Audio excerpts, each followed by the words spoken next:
Hello, this is Jake, and I will be walking you through the Program Participation Report. All of our school board reports are connected to our current strategic plan areas. And we're working currently to finalize our new strategic plan. In the meantime, we identified some of the connections from this report to the areas in our current strategic plan.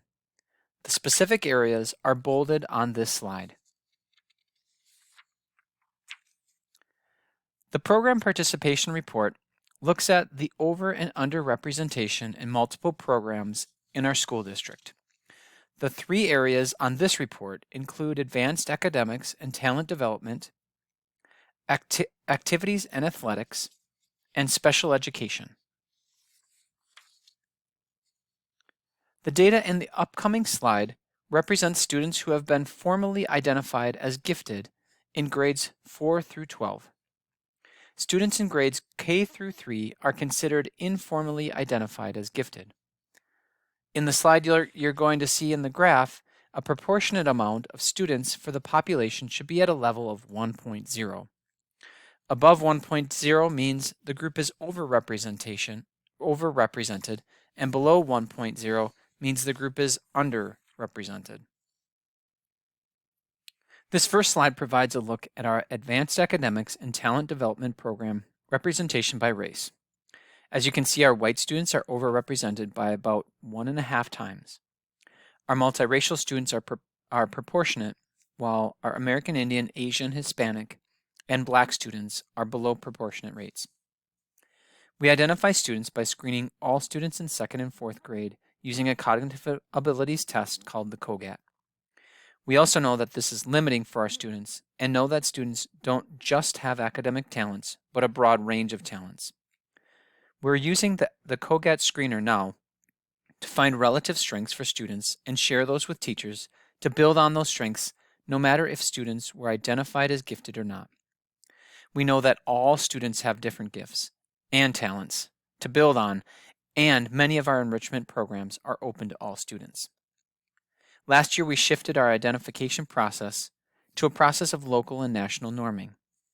Therefore, we're focused on identifying students based on comparison to the other students in their school community.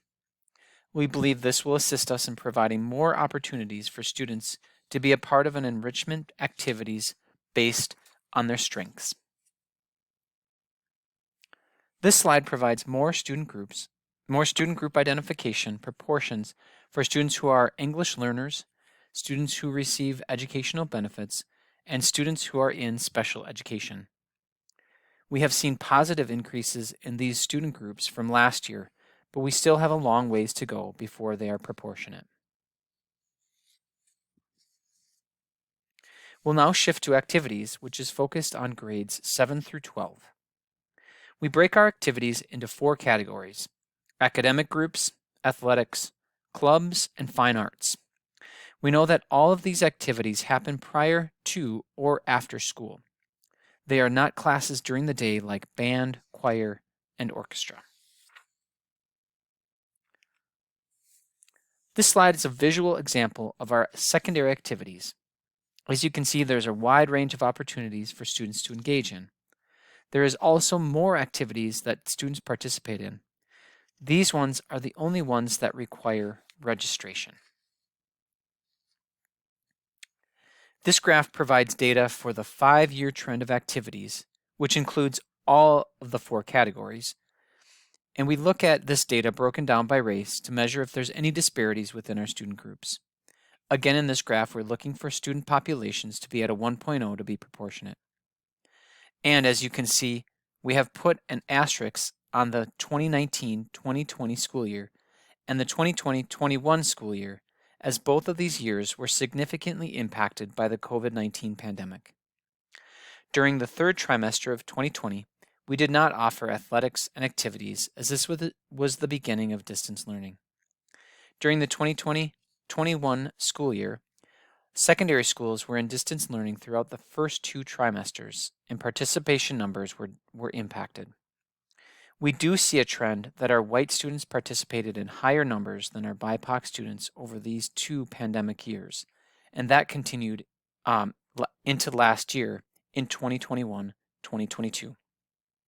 We've continued to work to welcome our students back to clubs and activities post-pandemic, but we see fewer numbers since then. However, we believe that we will have more regular participation numbers for this school year in 2022-2023. This next graph shows our data for activity participation for students who are English learners, receiving educational benefits, and for students that are in special education. As you can see, the numbers of students really declined during the pandemic and did not reach back to levels seen prior to the pandemic last year. We continue to promote to our students how important it is to be involved in an activity, as this provides them with a cohort of students to connect with. This pie graph provides us with a look at the percentage of students participating in each of these categories. As you can see, the majority of students participate in athletics at 52%. Fine arts has the second highest percentage of students that are participating. And keep in mind that, again, that these are fine arts activities that are happening outside of the school day as extracurricular activities. Clubs and academics make up the last pieces of the pie chart, with 16% participating in clubs and 11% participating in academic types of programs.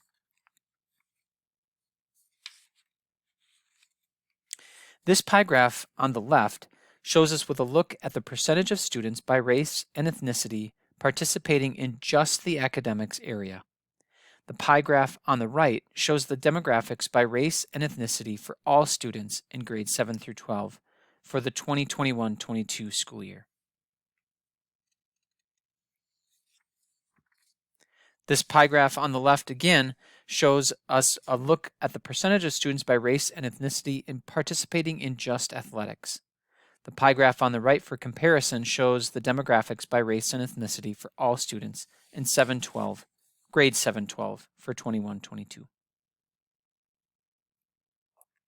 Again, the pie graph on the left provides us with a look at the percentage of students by race and ethnicity participating in just clubs. And the pie graph on the right shows the comparison of all students in grades 7-12.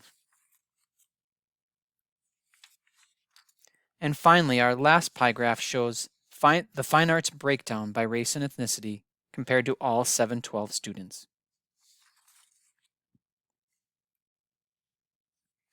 These next slides transition us to looking at our special education program.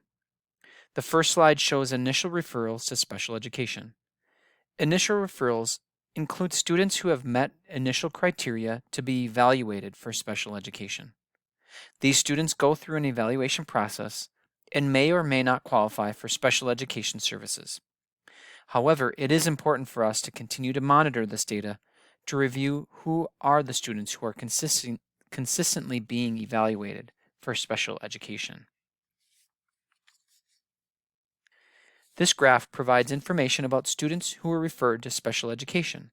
So these students may or may not have qualified for special education services, or they may not have met the criteria for the services.